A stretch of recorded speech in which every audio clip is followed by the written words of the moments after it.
boy, stop being lazy. Yeah, and I became creative. And I learned how to create it. And now that pride's for me. So come see. Oh, come here. Welcome back to the Silver Lining Podcast. I am your host, Sterlington. This is y'all co-host, Cameron. What's going on with you, Cam? Doing pretty good, my boy. The week is almost over. Looking forward to our last preseason game. We got a lot to talk about, man. It has been an eventful week I for would us. call it more catastrophic. I think Maybe, that fits maybe, the maybe not. I don't know. Maybe catastrophic, potentially catastrophic. potentially. We'll see. Yeah. So I don't like to be overly dramatic, but as we learned in the last uh, 24 hours, Kaleb Mcgary is he got carted off the field today, and then we also found out Storm Norton had surgery on his ankle. Is going to be out for 6 to 8 weeks. Right now, as of right now, Kaleb Mcgary had an MRI. Have not heard anything back from that. Uh, I saw some report out there on Reddit that it's a patella injury and he could be back by like week 5, week 6, whatever. But I'm like, I'm not buying it, man. Don't fill my head with these lies and this hope. I'm a Falcons fan. I know better. I know there ain't no Santa Claus. There ain't no Easter Bunny. All right. So, God, losing Kaleb Mcgary, man. This close to Cam, and then not to mention, didn't Ray McLeod. He went down with an injury as well. Now, I hadn't heard anything to say that his injury is that serious, but what have you heard, Cam? All I heard is he went down. He went down on the play. He was getting checked out on the sidelines. I didn't see anything that indicated that it was too serious. So I'm optimistic. It was maybe just maybe a little bruised up, but he'll be fine. He'll be ready for week one. I'm not too worried about that. The main concern right now, at least it is for me, is our position at right tackle and our depth on the O line because Caleb McGarry has been an essential piece for our O line. He's been here for I want to say since 2020. What was it before that? I want to say it was It was 2020. before that. I'm sorry. I always forget whether or not him and Lindstrom got drafted before or after AJ Terrell. But they're both on their second contract. Caleb's going on his third. So I think Kaleb got 4. He didn't have. So yeah, I think Lindstrom and Mcgary came here in 2019. I mean, Okay, yeah, okay. that sounds about right. But yeah, like I said, man, we lost an important piece on our O line. He's pretty consistent. He's great in run protection. At times, he's a little shaky in pass blocking, but I feel like he was slowly starting to get it together. Hence, us giving him a third contract. We like what we see. I've he's been a very productive guy for us, and it sucks that he's going down. Hopefully it's not nothing too serious. I'm thinking we'll 2018. get a little bit more information after the preseason game tomorrow. But even still, though, Storm Norton goes down. He went out for an ankle injury. He's out 6 to 8 weeks. So our depth on the O line is looking kind of shaky. Although a couple days ago, Raheem said he likes our depth at the O line position. Granted, now we lost 2 guys, so I like to know his opinion about that right now. So it's kind of gotten to a point where I'm like, are we gonna like look to make a trade? Are we looking to just clean up some scraps after the 53 man roster cuts? Who knows? But I'm not comfortable at our right tackle position, considering it is Michael Penix's blind side. But who knows, man? What are your thoughts on this, man? Man, look here, bro. honestly, I'm honest to God distraught. I'm distraught because the tandem of Chris Lindstrom and Kaleb McGary basically equal our run game. Um, that's like what moves the ball on the ground, right? When they not having a good game, we not having a good game on the ground. When they cooking, we're cooking on the ground. And we lost one of our top two run defenders. Um, I mean, we can. And honestly, the biggest issue is that the main piece of depth is already out. I very much believe that when it comes to assessing your depth, it starts. Now, it doesn't necessarily finish, but it starts at, hey, if I lose one guy at this position of depth, and that group immediately stinks, then I have no depth. Um, we were already kind of shaky on O-line depth, but I think we both of us expressed that um, we hadn't liked what we seen from them from the backups in preseason, quite frankly. That was already alarming because we didn't know what the plan was for a backup center behind Ryan Newsel. Um, but the one area on the O line where we thought we could withstand at least one injury for a few games was at tackle, offensive tackle. We thought, all right, we'd have Storm Norton. But finding out Storm Norton's going to be out, and for how long he's already been out, it's like, so was the plan for him to try to heal without surgery, and it wasn't healing right, so they just went with surgery late, or were they just like late to do the surgery? You know what I'm saying? So now without both. The option isn't on the roster. Um, the option isn't going to get cut from somebody. The option probably in the free agent that doesn't have a job, right before the season. Like, so it's all gonna depend on what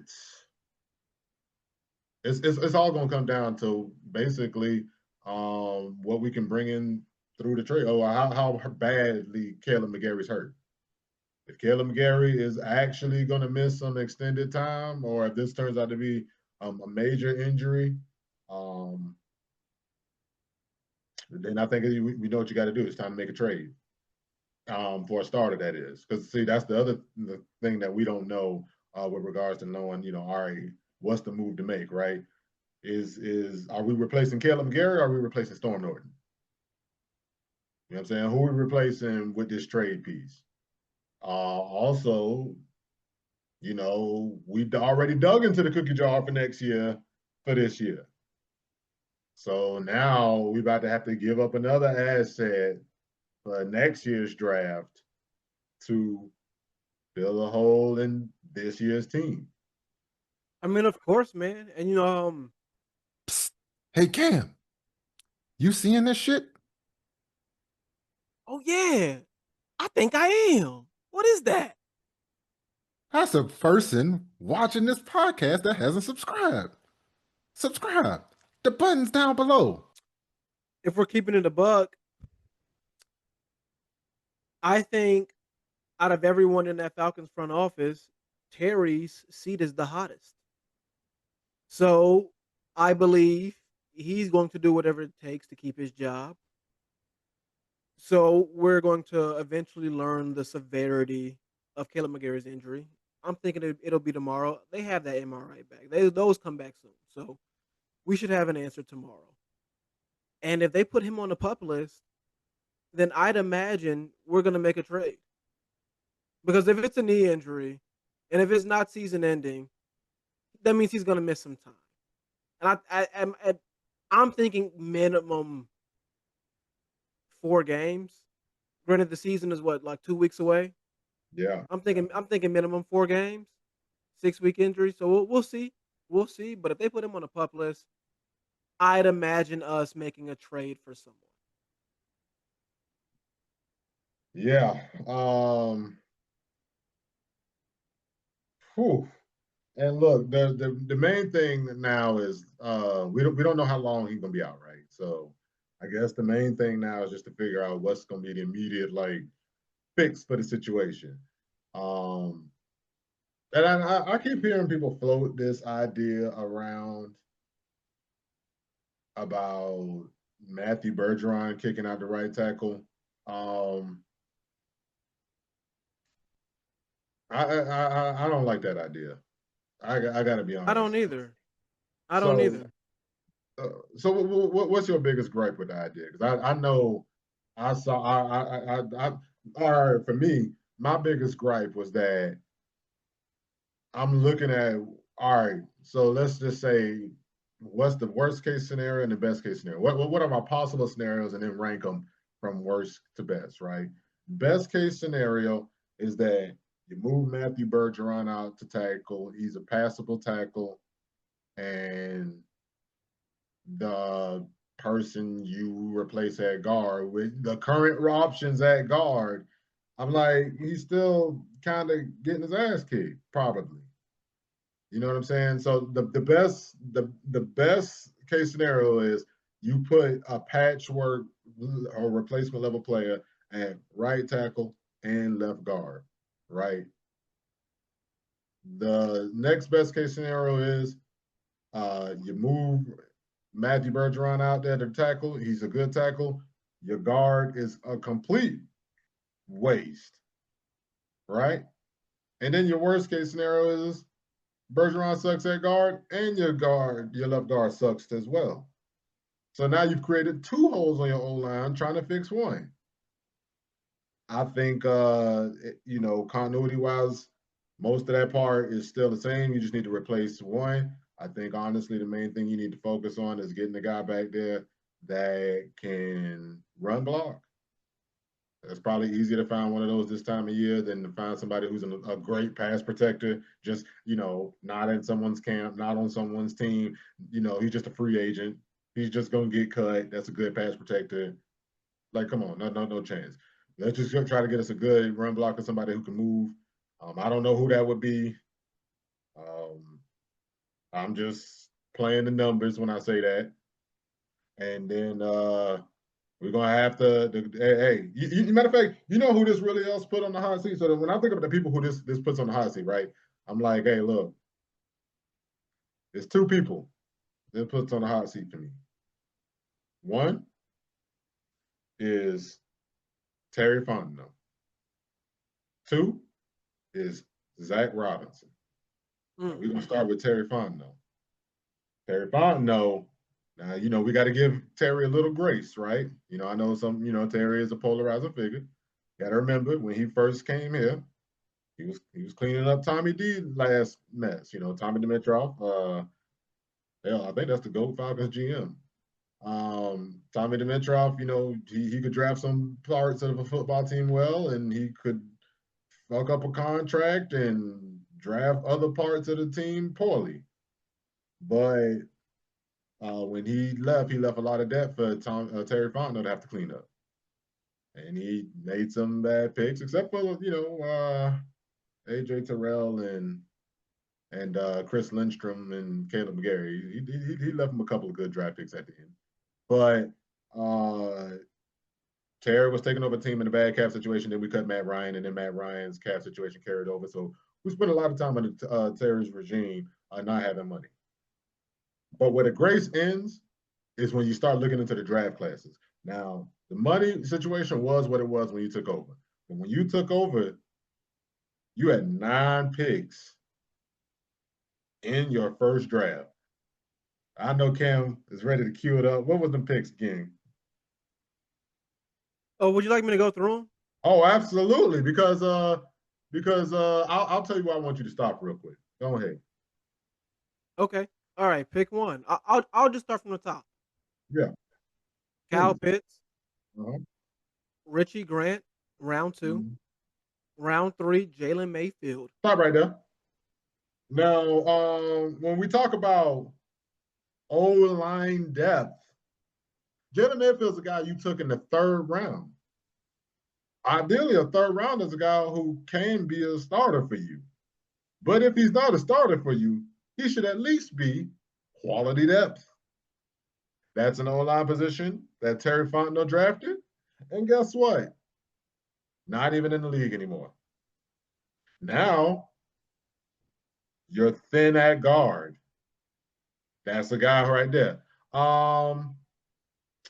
What's another year we took O-line? What did we do in 2022? 2022. Oh, did you not want to finish 2021? Just go We go can through the finish list. 2021. No. Yeah. Let's go ahead and talk about all the picks he made in that draft. You're right. He did make 9 picks. He could have probably picked up another quality O-lineman back then, right? All right. What we get instead, Cam? All right. Round 4, Darren Hall. Round 4 again, Drew Dahlman. Solid pick. Stop right there. Okay. So that's an O-lineman he picked. That was a good one and was a starter.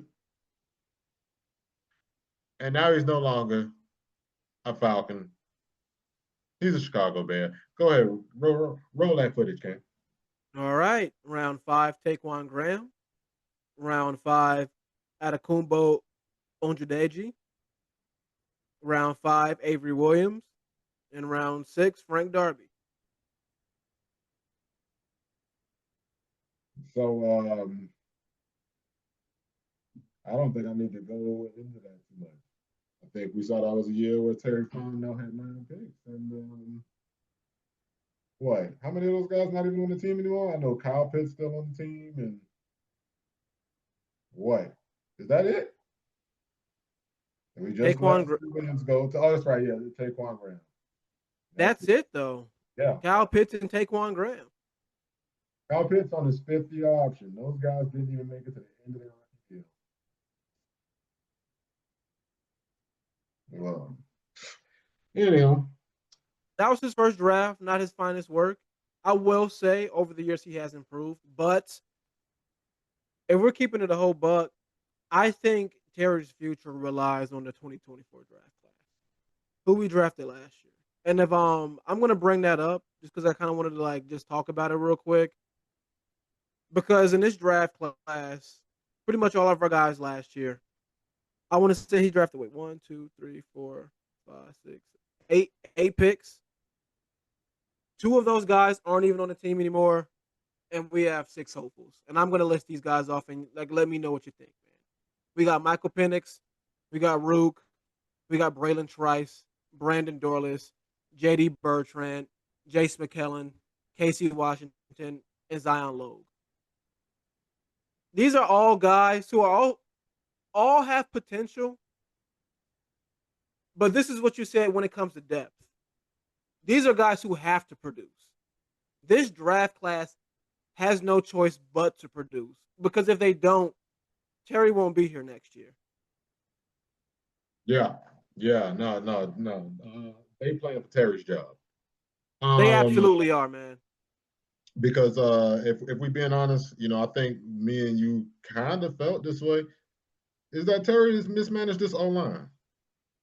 He's mismanaged the depth. He's mismanaged a lot of the draft, but he's improved with time, I think.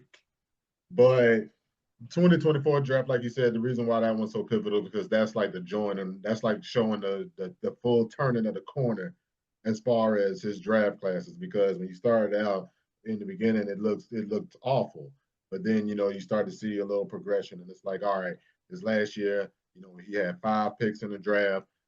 Last year they had 8 picks, two of them not on the team, but we do have 6 hopefuls. One of them is Michael Penix Jr., and it's like, all right, if Michael Penix Jr. hit, all of us water under the bridge.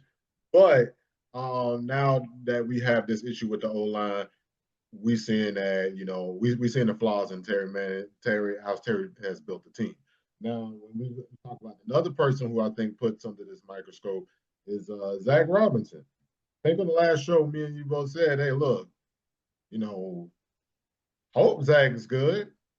Hope Zach's that guy, but I don't know this guy, and I ain't crowning him yet. You know what I'm saying? I need to see Zach can call a game around an obvious weakness.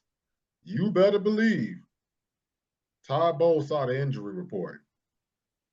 You better believe they coming for whoever is that right tackle.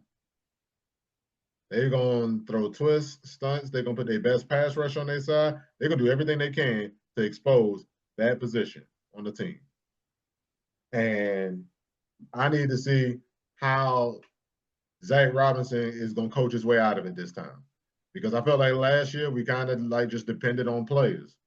And that's kind of started to be an issue when Kirk weaknesses started showing because, you know, of where he was with his injury and XYZ. But I need to see some screens. I need to see some play action.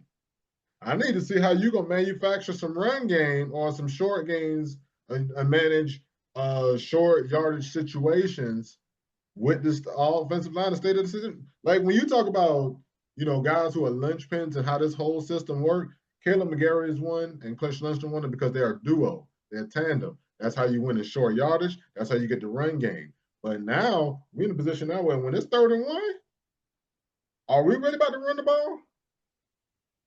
Or are we going to have to throw this ball? You know what I'm saying? We're going to find out. And I'm not going to lie, how this team execute, a lot of how I feel about that is going to be dependent on Zach Robinson. So, And to be honest, we haven't seen much because one thing for certain, our starters aren't going to play in preseason. And granted, I get why Raheem does that. I mean, considering, look, Mcgary just went out in practice. But hey, it's a part of the game, man. It's a part of the game. We need to build chemistry, and you can only build so much in practice. You need live reps. And granted, it's only preseason, but still, you're playing. They are live reps. When you're playing first team, those are live reps. Hell, even Patrick Mahomes, all the greats are playing live reps. I mean, I don't think Josh Allen is going to play a snap of preseason football, but that's the first time in his career. First time in his career. All the All-Pro players are getting live reps, even if it's for one drive, man. And we're not doing that. So, I mean, I'm going to assume we're going to come out rusty on week 1. It's just an assumption at this point. No way we don't. We happen to make a late season change at a position that's supposed to have stability.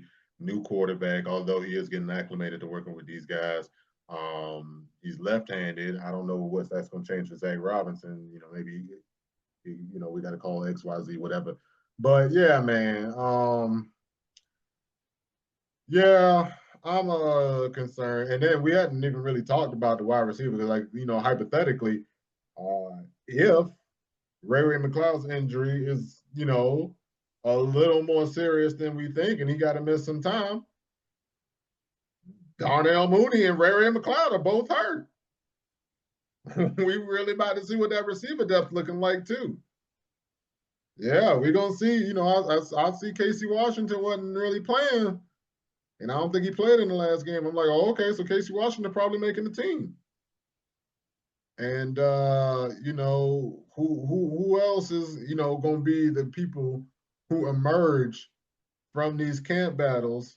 You know, like is Chris Blair gonna make the team? Is Dylan Drummond gonna make the team? Is what's one of the other guys? David Sells? You know, who's gonna make the team? And potentially have to play in week 1. You know what I'm saying? So that's basically you know, what we're dealing with, and you know, that's basically what we're dealing with from a depth perspective. But when we talk about, you know, how that's going to affect the game going forward, what do you think that's how do you feel? Like, you know, let's just say, all right, all these injuries, we know for a fact all of these guys who are hurt, they out for the first 4 games of the year. Now, how that's going to affect the offense, and what you think that's going to show, Cam? It's going to really test Zach Robinson because we know people are going to really take advantage of the right tackle situation or the right guard situation. They're going to it's not going to be pretty, man. Like, I know at times last year we were heavily relied on Bijan, so I feel like that's what we're going to try to do. But if the running lanes aren't open, I'm like, well, we're going to be forced to pass. And if we have injured receivers as well, I mean, granted, we still got a couple more weeks. I feel like Darnell Mooney will be ready week 1. I think Ray will be ready week 1. My main concern is who's going to replace Kaleb Mcgary. and really Zach Robinson as well, man. Like you said it yourself. I'm not ready to crown him yet. He hasn't shown me enough yet. This season is gonna really dictate like who gonna get fired. And you said it best yourself. The two hottest seats right now are Zach Robinson and Terry Fontenot. And Terry's is a bit hotter. Terry's is actually, I'm gonna be honest. Terry's is scorching hot. Scorching hot, boy. Terry can't even really sit in that. Yeah. Like when you get in jacuzzi, you gotta Uzi. Like, yeah, his seat is hot because his future is dictates on this 2024 draft class. And also kind of a bit this 2025, but 2025 a little bit more leeway because they're rookies. But really, this 2024 draft class is really Yeah. where we see if he gets that. Let's just admit it, man. The main job depended on whether or not Michael Penix Jr. him or not. Like, I mean, yeah. If Michael Penix Jr. come out here and he ball out of his mind, but we win like 9 games and miss the playoffs, they probably gonna ride it out. Yeah, if it's similar to how like the Bengals and there's hope too. You know what I'm saying? Like kind of like how the Bengals went out last year. Like the Bengals, like Joe Burrow had an incredible season, but they missed the playoff by 1 game. If it's similar to like that, like Joe Burrow Michael Penix throw for like over 4,000 plus yards, go crazy, put up like MVP-esque numbers, then yeah, we're gonna ride it out. Yeah, we're gonna ride it out. Like, all right, Terry, you had the big balls. You was the man out here who gave Kirk that money, and this was like, shit, I didn't think Michael Penix Jr. was gonna be here. I'm about to go ahead. Yeah, ooh, I see a shinier toy. Yeah, because like that's always the thing. I know some people be having the hardest. I'm not the rehasher. I was talking to somebody, and they just could not. They was like, I can never forgive how Terry, gave all that money to Kirk Cousins and drafted the quarterback. I'm like, well, you don't know who's going to be available. Like, what if Michael Penix Jr. was the second quarterback taken off the board? He might not have felt that way because they like Michael Penix Jr. that much. They might not have liked everybody else that much. But yeah, that's one of them moves that's like, you do that shit, you're going to be well maligned. And like, people going to call it stupid. People going to say that was a bad move, yada, yada, yada, yada, yada. But if it works out, then you got to let that man keep his job. But yeah, we about to learn a lot about this. But see, the other thing too, when I think about how this can snowball out of control, is how it's going to affect the defense. Like, this defense ain't really built to stop the run. Now, they built to get negative plays. I'll give them that.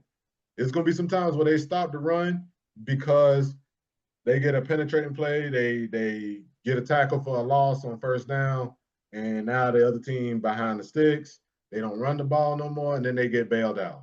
But in situations where, like, we got to get stops against the run because, they got the lead. They just trying to run the ball out and get the shit.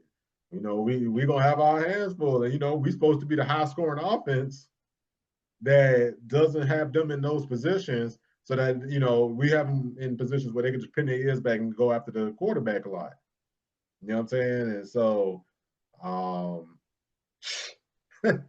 boy, let me tell you, man, this going to be one of them seasons that if Michael Penix Jr. come out crazy, this whole season is going to be one big-ass aura farm for him. My God. Now that I think about it, bro, at the end of the day, you and I have both said it best. The worst place to be as a franchise is QB purgatory. If we somehow don't make the playoffs, but Michael Penix Jr. proves unequivocally that he's a franchise guy, good enough for me. Yo. Good enough for me. Some people might get fired because we didn't make the playoffs, but if he proves that he is without a shadow of a doubt the franchise guy, hey, I can live with that. And look, man, he just gotta stop picking up that front foot on some of them throws. Yeah. Like, it's this weird habit, and I just can't believe nobody else saying it. I wish we had a bigger platform. Then somebody had at least, forward this shit to somebody else so that Michael Penix can see it, or somebody that's a quarterback coach working with him can see it. I'll just be like, man, Just watch it. His foot comes off the ground a little. I'm like, oh man. And no, actually, I think I was watching an Aaron Freeman podcast, and I think Matt Waldman kind of referenced that. You know, he just referenced it lightly, but I'm like, no, I need people to harp on this. Man, shit, man. Like, I think that's the difference between Penix, like, you know, being the rookie that's gonna have the crazy, you know, deep shots, but you know, gonna spray some balls that's in the shorter area and maybe not so much the intermediate, but sometimes the short to intermediate area. And like that's gonna be the difference between him being like super accurate everywhere with the field. Like he doesn't throw a lot of picks because even when he's spraying the ball, he kind of doing it carefully. He like, I overthrew a dude, but I was overthrowing it to the side of the field with no guy with another guy's jerseys on. So, you know, look, it's just funny to think about how all these are worries.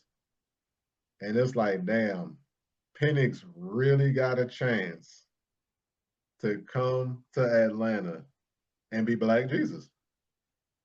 Be the guy who saviors the Falcons. That's a running joke for those who don't know when I say saviors. Oh boy. So yeah, I guess that's ultimately what all this whole episode boiled down to. Boiled down to is Michael Penix Jr. the savior or not? The savior we think he is or not? Because he ain't gonna get as much help as we thought he was. I'm trying to tell you. Well, look, didn't really feel the need to talk about last week's game so much. I mean, backup O-line looked like shit, but what's new? James Pierce Jr., they played the hell out of him, boy. That boy played the whole game. They probably shut him down for the season. That's why they played him so much. Anybody who you want to see play in this next game though? Especially, It's week 3. None of the starters are playing.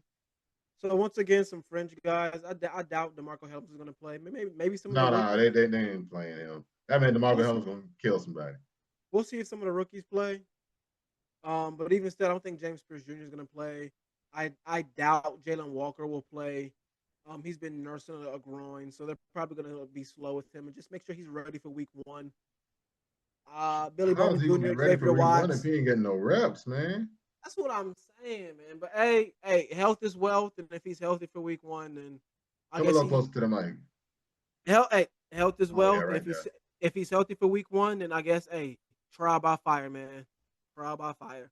That's what I'm thinking. It's just gonna have to be, man. It's just Oh gonna have to be man, he trial ain't by gonna get fire, on the big field dog. if he have to do that because somebody gonna outplay him for snaps. Oh, We got a little too absolutely, much man. depth for that, man. Like, what if Braylon Trice start kicking ass? You know what I'm Hey, saying? you know what I'm thinking? I'm What if Kareem thinking he's Khalid gonna. kicking ass? I'm thinking he'll get more reps at linebacker as well. Like he won't be primarily an edge rusher, but we'll see. Yeah, I I don't hope we know. use him right because he's kind of a tweener, so we need to make sure we can get the max. We can Right. maximize his output.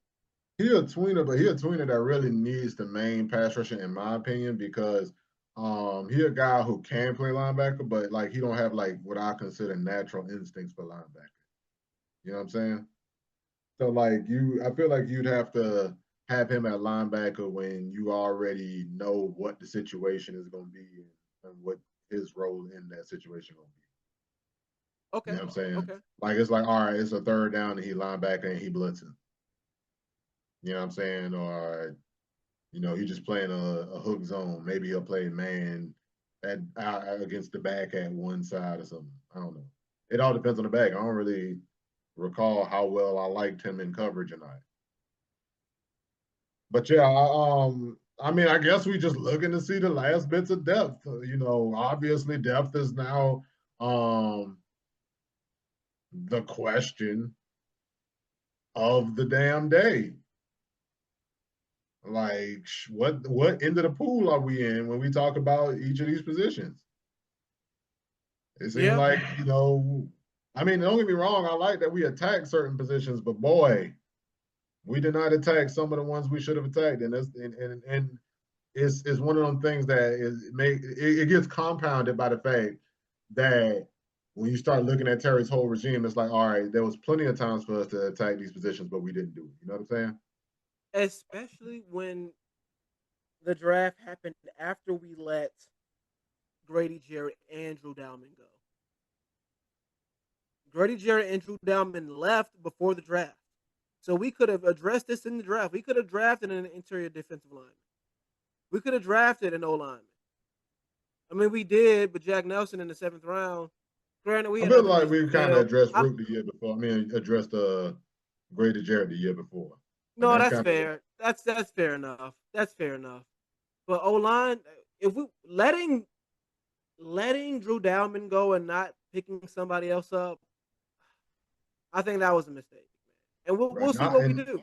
Not in free agency or the draft. We didn't draft an O lineman. Oh, we drafted an O lineman in the 7th round this year. Who's a project pick? Like when's the last time we took an O lineman with a top 3 or 4 pick? What was it that first year? Well, it was the year we took Chris Lindstrom and Kaleb Mcgary in the same first round. No. I'm saying we took we just talked about him. 2021.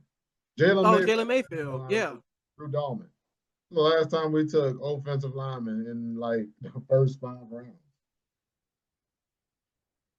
So yeah.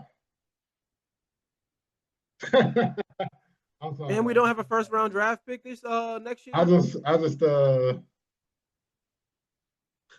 just had a crude thought for a thumbnail. I'm gonna share it because this is not gonna be the thumbnail. We're not that dirty, but I just thought about Terry Fontenot having sex with a woman, and she said, "Deeper, Terry, deeper," and he said, "I don't have that much depth."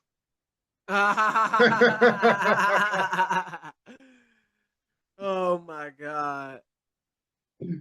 That's crazy. Oh man. But yeah, I think that's a good place to wrap it up. For those who don't know, we wrapping this up on a late Thursday night. So if you watch this, you'll probably be seeing this on Friday morning, the day before the Falcons Cowboys game. So we tired.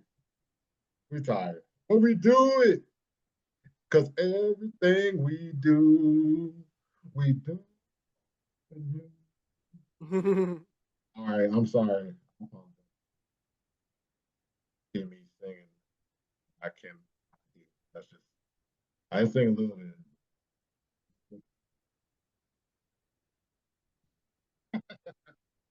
All right, y'all. It's time to wrap this thing up. Cam, anything you want to say before we hit the road? Hey, it is a pleasure as always, my friend. Hey, y'all have a safe weekend. Looking forward to next time. Hey, then. If one, why not the both of us? All right. Well, y'all know what to do. We at the AG Lining on X.com, and you know what else to do. Go ahead, like, subscribe, hit the little bell when you don't hit the real niggas upload. Peace.